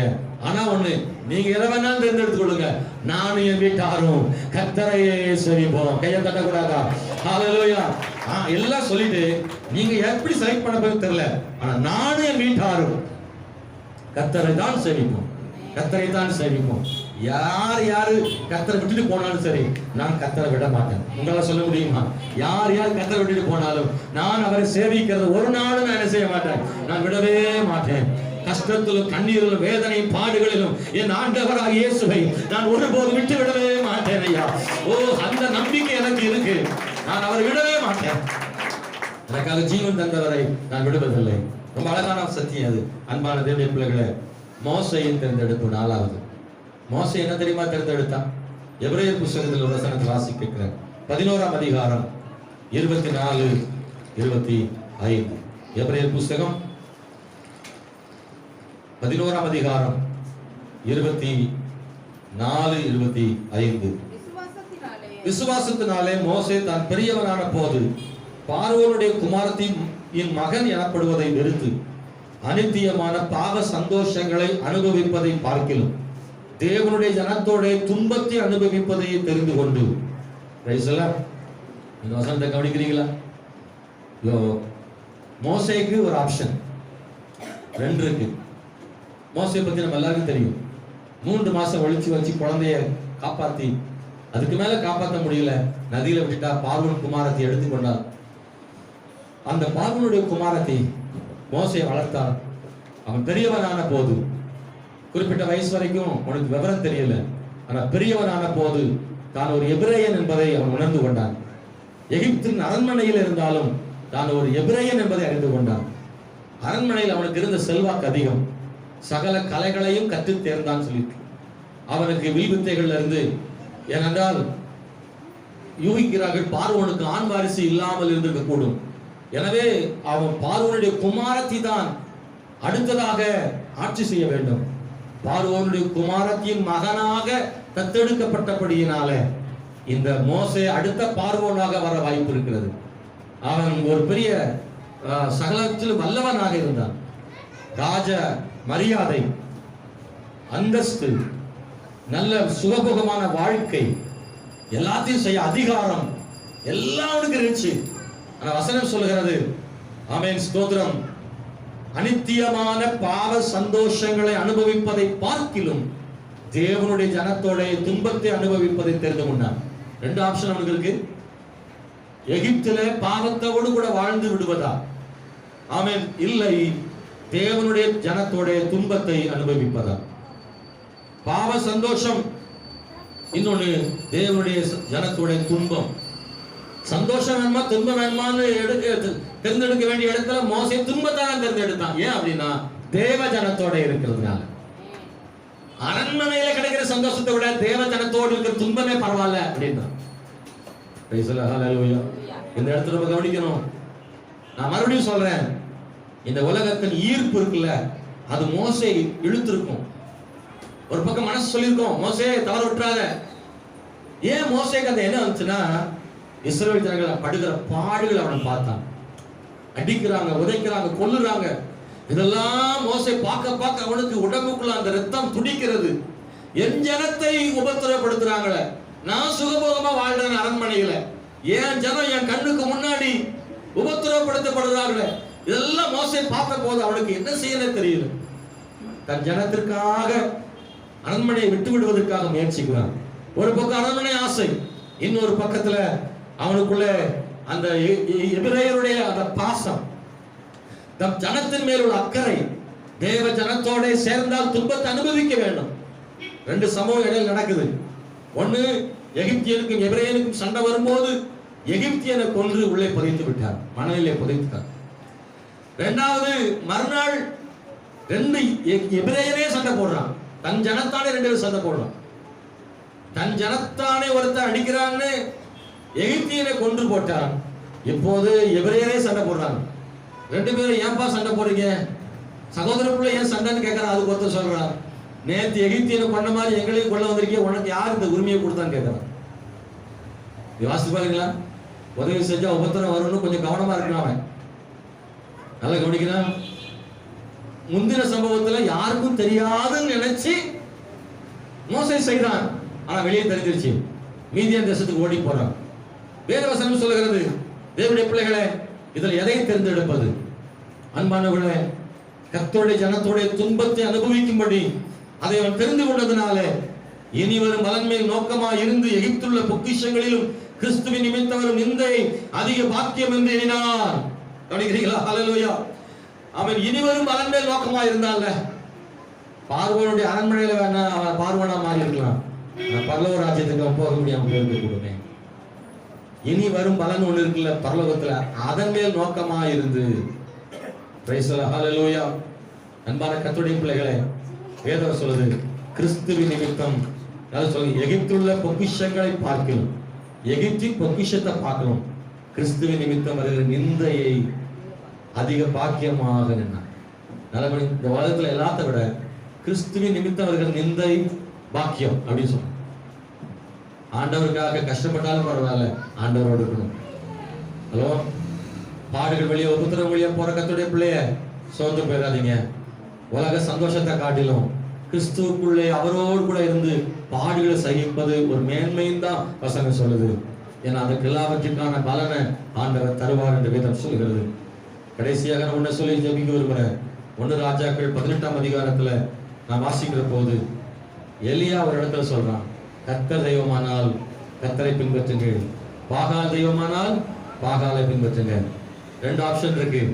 யாரை தெரிந்து கொள்ள போறீங்க? பாகாலை தெரிந்து கொள்ள போறீங்களா, கர்த்தரை தெரிந்து கொள்ள போறீங்களா? 2 நினைவுகளால நீங்க ஏன் குந்தி குந்தி நடக்கிறீங்க? 2ஐயும் தேர்ந்தெடுக்க முடியாது. தேவனையும் பாகாலையும் தேர்ந்தெடுக்க முடியாது. ஏதாகிலும் ஒன்றை தான் தேர்ந்தெடுக்க முடியும். எதை தேர்ந்தெடுக்க போறீங்கன்னு எலியா கேட்கிறான். அன்பானவர்களே, ஜனங்கள்லாம் சொன்னாங்க, கர்த்தரே தேவன் என்று அறிக்கை விட்டார்களே. நாம் கண்ண மூடி ஜெபம் பண்ண போறோம். இந்த கால வேளையில ஒருமுறை கூட நம்முடைய வாழ்க்கையில் வருகிற பல இடங்கள்ல நாம் தேர்ந்தெடுக்க வேண்டிய விஷயங்கள் இருக்கு. நாம் எதை தேர்ந்தெடுக்கிறோம், யாரை தேர்ந்தெடுக்கிறோம் என்பது முக்கியமானது. இந்த உலகம் நம்மை தேவனை தேர்ந்தெடுப்பதற்கு தடை செய்யும். ஆமை, இந்த உலகம் நம்மை வித்தியாசமான இடங்களில் ஈர்த்து கொள்ளும். பாவத்தை தேர்ந்தெடுக்க ஈர்க்கும். அதற்கு ஒரு ஈர்ப்பு சக்தி உண்டு. மாம்சத்திற்கும் மாம்ச எண்ணங்களுக்கும் ஈர்ப்பு சக்தி உண்டு. நம்ம எல்லாருக்கும் அந்த சோதனை இருக்கு. அதெல்லாம் தாண்டி ஆமை, யோசேப்பை போல, யோசுவாவை போல, தானியேலை போல, மோசேயை போல, எலியாவின் காலத்தில் இஸ்ரவேலை போல கர்த்தரை தேர்ந்தெடுக்க, ஆகவே ஜெபத்தை தேர்ந்தெடுக்க, பரிசுத்தத்தை தேர்ந்தெடுக்க கர்த்தர் கிருபை செய்வாராக. ஜெபம் பண்ணுவோமா?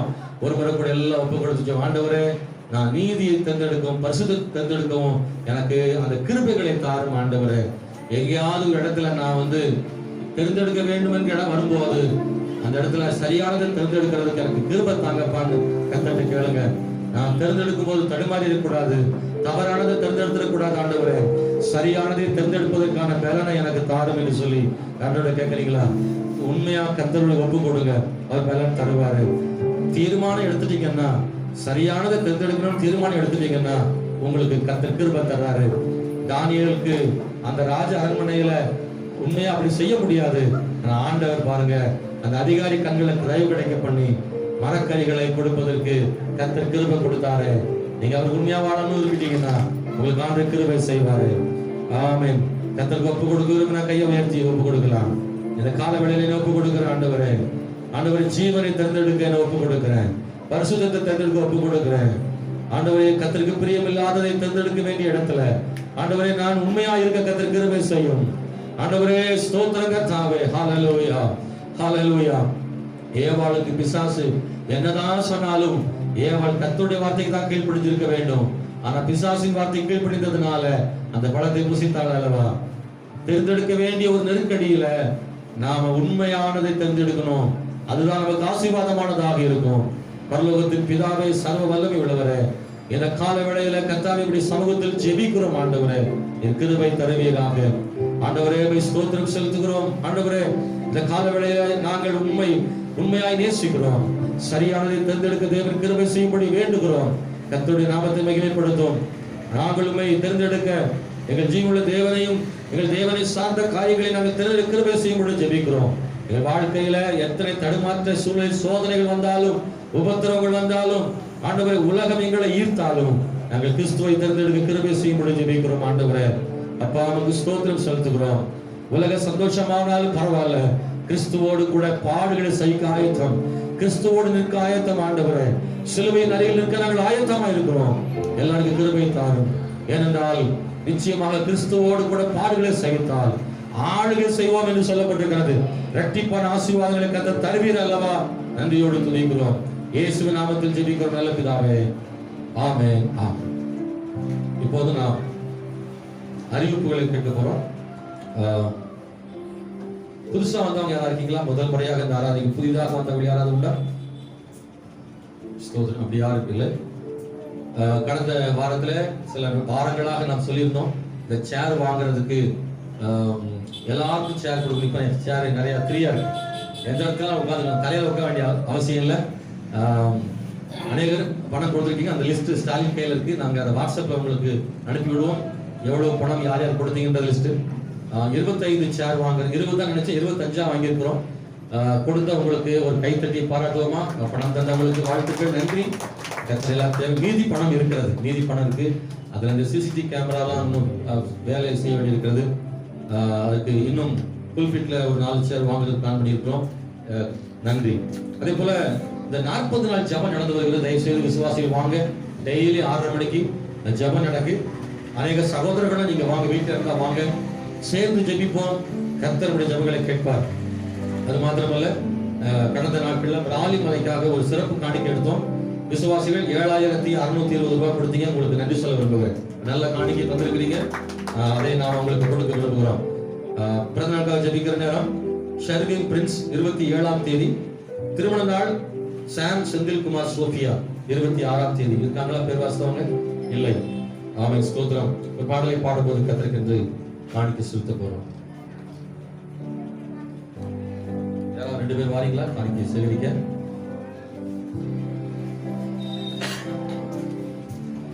Praise the Lord. Hallelujah.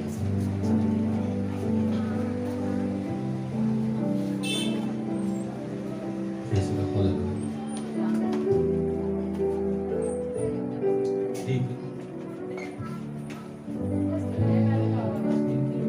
எம்மேற்பராய் இயேசு இருக்கின்ற போது என் வாழ்விலே குறைகள் என்பது ஏது? எம்மேற்பராய் இயேசு இருக்கின்ற போது என் வாழ்விலே குறைகள் என்பது ஏது? என்னை அவர்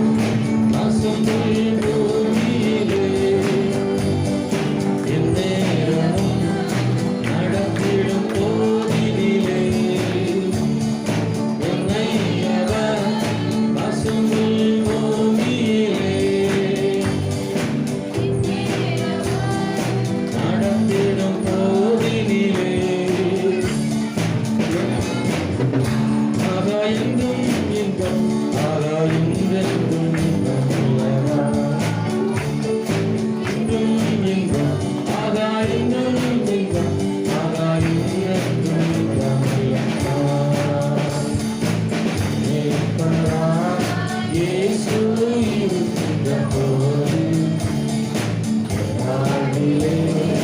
உடைகள்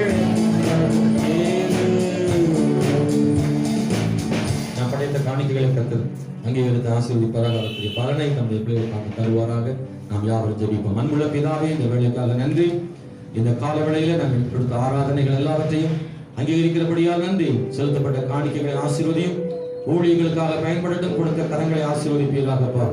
ஆண்டவர், இந்த ஆராதனைக்கு வந்திருக்கக்கூடிய பிள்ளைகள் மகிழ்ச்சியோடு தமிழ்கள் திரும்ப கிருபை செய்வீராக. கேட்ட வார்த்தைகள் எங்களுடைய உள்ளத்தில் துணிக்கட்டும்.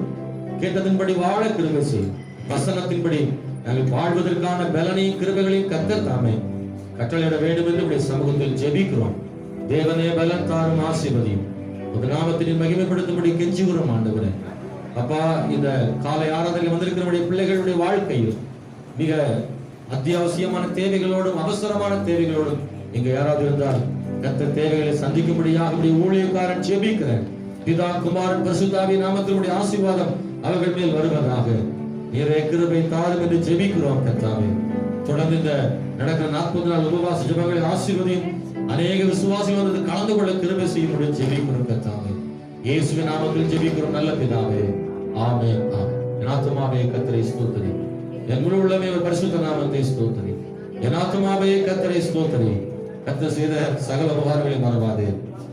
ஆமென். நம்முடைய கர்த்தராகிய இயேசு கிறிஸ்துவின் கிருபையும் பிதாவாகிய தேவனுடைய அன்பும் பரிசுத்த ஆவியானவருடைய ஐக்கியம், சிநேகம், சமாதானம் நாம் அனைவரோடு என்னென்றைக்கும் இருப்பதாக. ஆமென் சொல்லுவோம். ஆமென். ஹல்லேலூயா. கர்த்தர் உங்களை ஆசீர்வதிப்பாராக. Thank you.